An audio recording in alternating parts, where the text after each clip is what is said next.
არტარეა უკვე სილქნეტის და კავკასუს ონლაინის მომხმარებლებისთვის.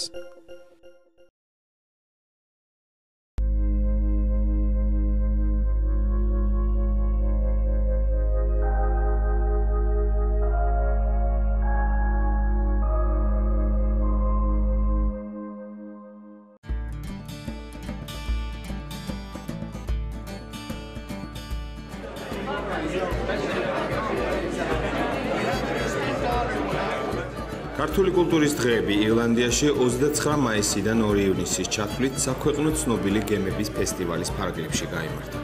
ფესტივალზე საქართველოს მთავარი პროგრამით მონაწილეობდა. ამიტომ ქართული დელეგაცია საკმაოდ დიდი, პროგრამა კი მრავალფეროვანი იყო. გემების 25-ე საერთაშორისო ფესტივალი სასტუმრო ზიმარქერის დიდ დარბაზში, ადმირალის მეჯლისით, საზეიმოდ გაიხსნა. ოფიციალურ სადილზე საქართველოს დელეგაცია კულტურისა და ძეგლთა დაცვის მინისტრის მოადგილე მარინა ბერიკაშვილის ხელმძღვანელობით ირლანდიის ტრანსპორტის, ტურიზმის და სპორტის მინისტრს ლეო ვარადკარის შეხვდა. ხარება მზადყოფნა გამოთქმეს მომავალი თანამშრომლობის შესახებ. ფესტივალის გახსნის დღესვე ქართული დელეგაცია ქალაქ დუბლინის მერს ლორდ ოიშინ კუინს შეხვდა. საუბარი ძირითადად ფესტივალის ქართულ კულტურულ პროგრამას შეეხო.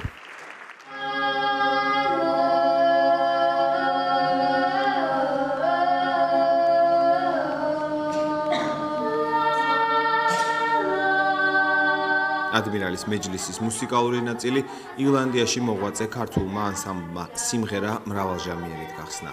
აღნიშნული ჯგუფი ზიზი ნანობაშვილ ლოპტუსის მიერაა ჩამოყალიბებული და მასში 20-მდე ემიგრანტი მღერის.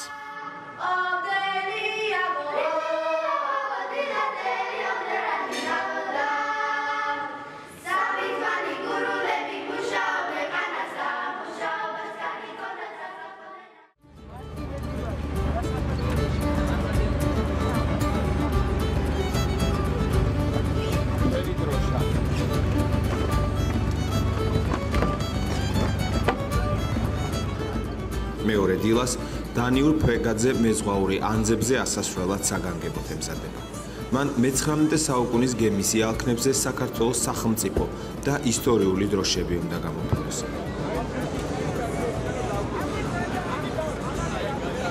ემზადებიან შავფაროსნებიც, რომლებმაც ჯერ ლეგენდარული ოქროს საწმისი გამოფინეს, შემდეგ კი ქართული საბრძოლო ხელოვნების უნიკალური ნიმუშები წარმოადგინეს.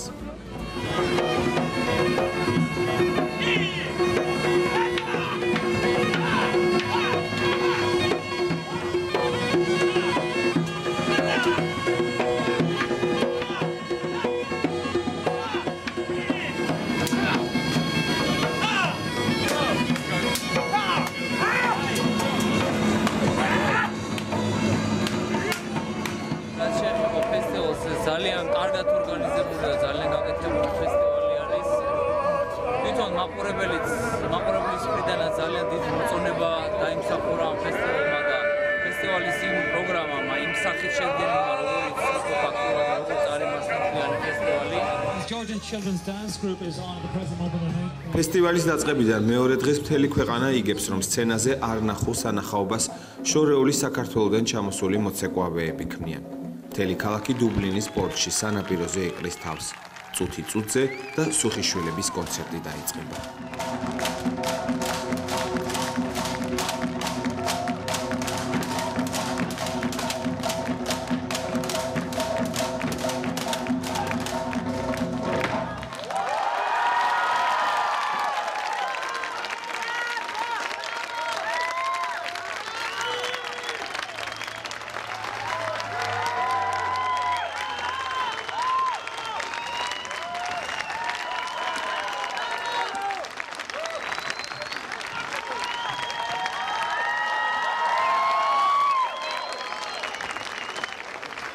გაოცებულ თვალებს, აღფრთოვანებულ მზერასა და აღტაცებულ ყიჟინას ბოლო არ უჩანდა.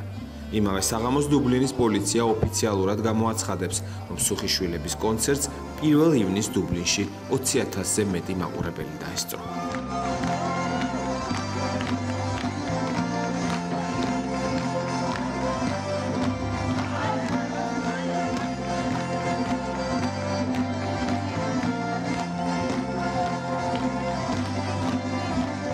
ჩვენთვის პირველ რიგში ძალიან დიდი პატივი იყო, რომ ჩვენ წარმოვადგენდით ჩვენ ქვეყანას, ჩვენი ქვეყნის კულტურას, ჩვენი ცეკვებით ამ ფესტივალზე და მართალი გითხრათ ძალიან დიდი ხანი არ ყოფილვართ ირლანდიაში.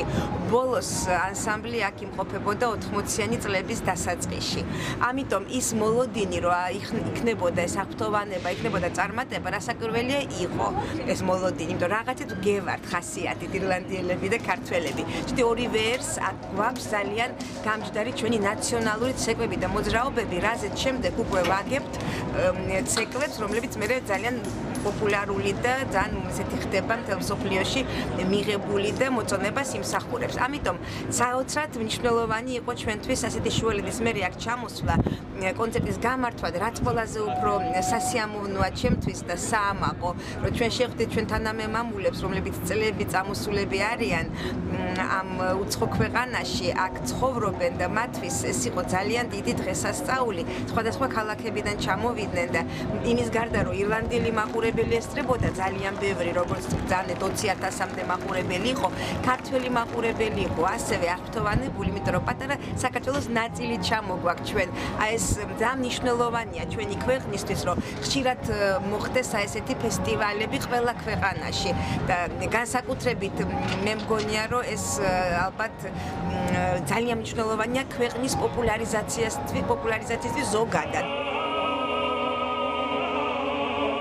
ანსამბლი რუსთავი, მათ გამოსვლას ცნობილმა ირლანდიურმა ინტერნეტ გამოცემამ სიმღერის ღვთაებრივი პოეზია უწოდა. ჩემი შთაბეჭდილება პირადად ჩემი ესეთია, რომ ჩვენ ბევრი რამე გვაერთიანებს ქართველებს და ირლანდიელებს, შეიძლება ჩვენი ერთნაირი ტემპერამენტის ხარისხი და სწორედ ამან განაპირობა ალბათ ის ოვაციები, რაც ჩვენ სამ დღის განმავლობაში ვნახეთ და მოვისმინეთ, რა ვიცი, ძალიან განსაკუთრებული ხალხია ჯერ ერთი იმიტომ, რომ თავიანთი კულტურა ეს ამ დონეზე შენარჩუნებულია, რაღაცნაირად პასუხობს ჩვენს აი ამ ტრადიციულ საპირწონედ გვაქვს ეს გაცვლითი ურთიერთობები შეიძლება ითქვას. მე აღფრთოვანებული ვარ, მოკლედ რომ გითხრათ. ანსამბლ რუსთავის შემდეგ დუბლინში მოღვაწე ჯგუფის ზურმუხტის იაპონელმა, ფრანგმა, ინგლისელმა და ირლანდიელმა წევრებმა ხელმძღვანელ ლუის მორონთან ერთად არაერთხელ გააოცეს უცხოელი მაყურებელი. ქართული საზოგადოება რა თქმა უნდა აღფრთოვანებით შეხვდა. გახარებული და ამაყი, რომ მათი კულტურა ასეთ გილად და დიდებულად მიიღო ირლანდიის საზოგადოებაში.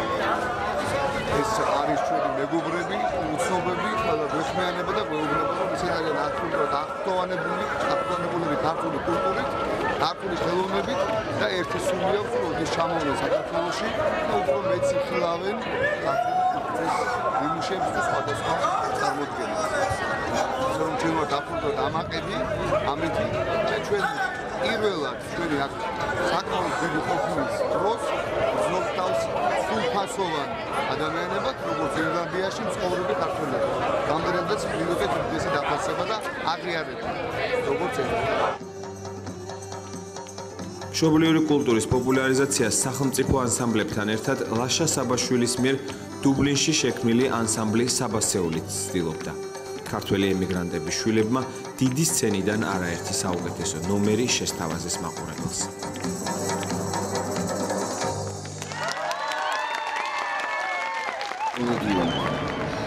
მნიშვნელოვანი იქნებოდა ჩვენი ქვეყნისთვის, მაგრამ ამ მასშტაბს არ ვიყოთ. ნამდვილად დღეს ცენტრალურმა ტელევიზიამ გადაიღო მთელი პროგრამა სრულად, როგორც თქვი შენ უკვე იბეჭდება პრესაში ქართული კულტურის შესახებ ამბები. განსაკუთრებული რეაქცია იყო სულხიშვილებზე და ანსამბლ რუსთავზე ძალიან საინტერესო შოუებია ჩვენს შავქაროსნებმა. ძალიან მნიშვნელოვანი და საინტერესო იყო გამოფენა, თუმცა ჩემთვის როგორც ვთქვათ ამ რამში მისთვის მომენტს ეს იყო პირველი, ასე ვთქვათ, კულტურის დღეების ორგანიზება ჩვენი ქვეყნის გარეთ. ჩემთვის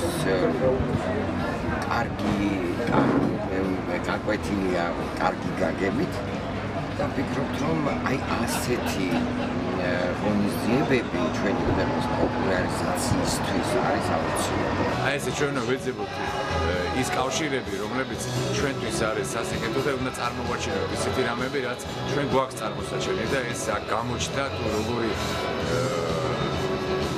აქტუალობით შეხვდა უბლენის მოსახლეობა. აქ არის 250-300-მდე ქართველი ემიგრანტი, რომლებიც მონატრებულები იყვნენ საქართველოსთან და გესმით ისინი როგორ მოწყვეტილები არიან თავიანთ სამშობლოს, ამ ხრივაც უწარების შუამოვიდა და მე დარწმუნებული ვარ, რომ შემდეგი ნაბიჯები გადაიდირება. 2 ივნისს CHQ-ს ცენტრის საგამოფენო დარბაზში ხელოვნების სასახლემ ბრწყინვალე კოლექცია წარმოადგინა. მათ შორის იყო სადარბაზოს, მთიულურის, ხანჯლურის, სოლიკო ვირსალაძის მიერ შექმნილი ულამაზესი კოსტუმები. ასევე დიდი მოწონება დაიმსახურა ფილმ გიორგი სააკაძეში გამოყენებულმა ისტორიულმა ტანსაცმელმაც. დარბაზის კედლებს ამშვენებდა პეტრე ოცხელის, ირაკლი თოიძის, ლადო გუდიაშვილის, ელენე ახვლედიანის და დავით კაკაბაძის თეატრალური ესკიზების ასლები. ჩვენ ამ ცენტრში წარმოვადგინეთ მუზეუმის საუკეთესო კოლექცია. მათ შორის შედიოდა ძველი კოსტუმები და ჩვენმა ვარაუდმა გაამართლა, მოედინებოდა უხვი რაოდენობით დამთვალიერებლები, ინტერესდებოდნენ ქართული კულტურით. მაქსიმალურად ვეცადეთ, რომ კარგად წარმოგვედგინა არა მარტო მუზეუმის კოლექცია, არამედ ქართული კულტურა. Get the Georgians in Ireland to give them a real sense. ჩემი მიზანი იყო უდიდესი კულტურისა და ისტორიის ქვეყანა უკეთ გამეცნო ჩემი სამშობლოსათვის, ჩემი ირლანდიისათვის. ეს დიდი და მნიშვნელოვანი ამოცანა გახდა და დუბლინის პორტმა საქართველოს მთავრობასთან ერთად შეუძლებელი შეძლო. ქართველმა მოცეკვავეებმა ბრწყინვალე წარმოადგინეს საქართველოს ულამაზესი ტრადიციები, ძლიერი ვაჟკაცების და ნაზიქალების ცეკვაში, ცხადად ჩანდა თქვენი ქვეყნის მრავალსაუკუნოვანი ტრადიცია.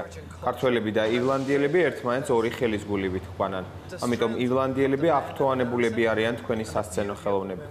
სახელმწიფო ანსამბლის ცეკვას 20,000 კაცი დაესწრო. მეორე დღეს კი უფრო მეტი ხალხი მოვიდა. ეს იცით რას ნიშნავს? ეს ნიშნავს იმას, რომ ევროპაში დღეს საქართველოს კიდევ უფრო კარგად იცნობენ, კიდევ უფრო უყვართ და გულშემატკივრობენ ამ ამაყ ხალხს. საქართველოს 4 დღის განმავლობაში ირლანდიის კულტურულ ცხოვრებაში მთავარი მოვლენა იყო. ქვეყნის დედაქალაქი ანსამბლ სუხიშვილების პლაკატებითა და სარეკლამო ბანერებით იყო მორთული. ქალაქის ქუჩებში უფასოდ რიგდებოდა პოსტერები, რომლებზეც სამაიასა და ხანჯლურის ფოტოები იყო გამოსახული. ქართული რეწვისა და მინანქრის ნიმუშებს, ამასთანავე ქართული ყველის უნიკალური ასორტიმენტის დეგუსტაციას ასობით ვიზიტორი გაეცნო. ეს დღეები საქართველოს იყო ძალიან მნიშვნელოვანი, რადგან ირლანდიამ გაიცნო საქართველო როგორც მრავალსაუკუნოვანი კულტურის მქონე ქვეყანა და იყოს აღფრთოვანებული და გაოცებული, განცვიფრებული, იმიტომ რომ არავინ არ იცოდა, რომ საქართველო იყო ესეთი მრავალფეროვანი ქვეყანა. წარმოდგენილი ჰქონდა ფარდაგების, ნაქსოვების, ნაქარგობების ნიმუშები, აგრეთვე ყველი იყო წარმოდგენილი, ღვინო იყო ქართული წარმოდგენილი და ფოლკლორი. და აქაურმა ქართველებმა სიამაყით აღნიშნეს ის, რომ ეს არის მათი ქვეყნის კულტურა. ყველაზე მთავარი ალბათ ის არის, რომ თვითონ საზოგადოების ძალიან დიდი ინტერესი იყო, დიდი გამოხმაურება და ქვეყნის პოპულარიზაციის კუთხით მნიშვნელობით და თვალსაზრისით, სწორედ ირლანდიელმა მოსახლეობამ გაიცნო ქართული კულტურა და შეიტყო საქართველოს შესახებ. ასევე ერთ-ერთი უმნიშვნელოვანესი სეგმენტი იყო გამოფენა ტრადიციული ქართული ხალხური რეწვის, რომელიც სხვადასხვა მიმართულებებით, ფექით, მინანქრით, ტრადიციული ლურჯის სუფრით, კერამიკით, ღვინისა და ყველის დეგუსტაციებით იყო წარმოდგენილი და ვფიქრობთ, ეს დღეები ირლანდიისთვის სამახსოვრო იქნება ქართული კულტურის და საქართველოს შესახებ. დუბლინის გემების ფესტივალზე საქართველოს მონაწილეობამ კიდევ ერთხელ დაადასტურა, რამდენად დიდი შედეგი შეუძლია მოიტანოს უწყებათა შორის კოორდინირებულმა მუშაობამ. საქართველოს კულტურისა და ძეგლთა დაცვის, საქართველოს საგარეო საქმეთა სამინისტროების, საქართველოს ბრიტანეთის სავაჭრო სამრეწველო პალატის ერთობლივმა მოქმედებამ ჩვენ ქვეყანას დიდი აღიარება მოუტანა. რივერდანსის ქვეყანაში კი საქართველოს კიდევ ერთხელ ცხადყო, რომ ქართულ ცეკვასა და ხელოვნებას მსოფლიოში ბადალი არ მოეპოვება.